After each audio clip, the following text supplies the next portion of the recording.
Bawat pasya namin ay nakatuntong sa katotohanan, ebidensya at konsensya. Senator Francis Kiko Pangilinan to lead the chamber in prayer. Ilagay natin ang ating mga sarili sa harap ng Diyos.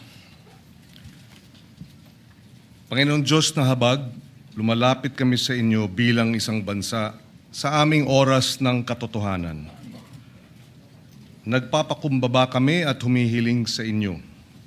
Magtatag ng katarungan nang gumaling ang aming bayan. Pinapanalangin namin ang lahat ng magiging senator judges at lahat ng opisyal sa parating na impeachment trial. Naway ang magiging pasya, bawat pasya namin ay nakatuntong sa katotohanan, ebidensya at konsensya. Panginoong Diyos na ng katarungan, gabayan niyo kami sa paglilitis na haharapin upang masagot ng tama ang mga tanong na sino ba kami bilang mga Pilipino, bilang isang bayan?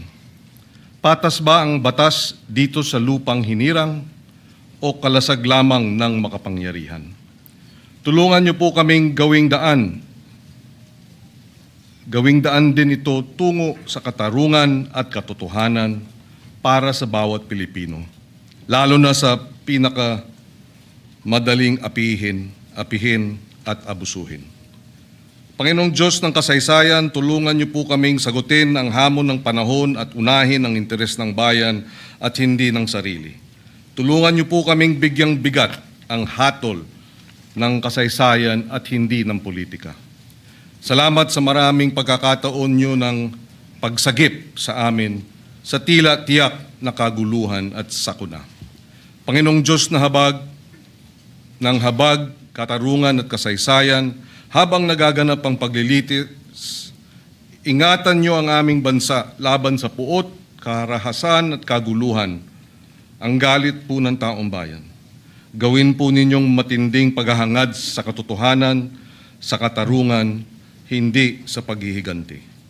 Magtaas po kayo ng mga pinunong naunawaan na ang tungkulin sa bayan ay sagrado, ng mga pinunong tunay na pastol, naglilingkod, hindi inaabuso ang kapangyarihan.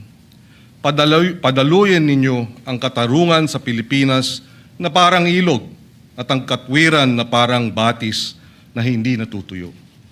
Sa inyong habag ang paglilitis na ito, gawin niyo pong simula ng pagbabago tungo sa katapatan, pananagutan, paghilom ng aming bayan. Sa inyong banal na pangalan, kami ay nananalangin. Amen. Thank you, Senator.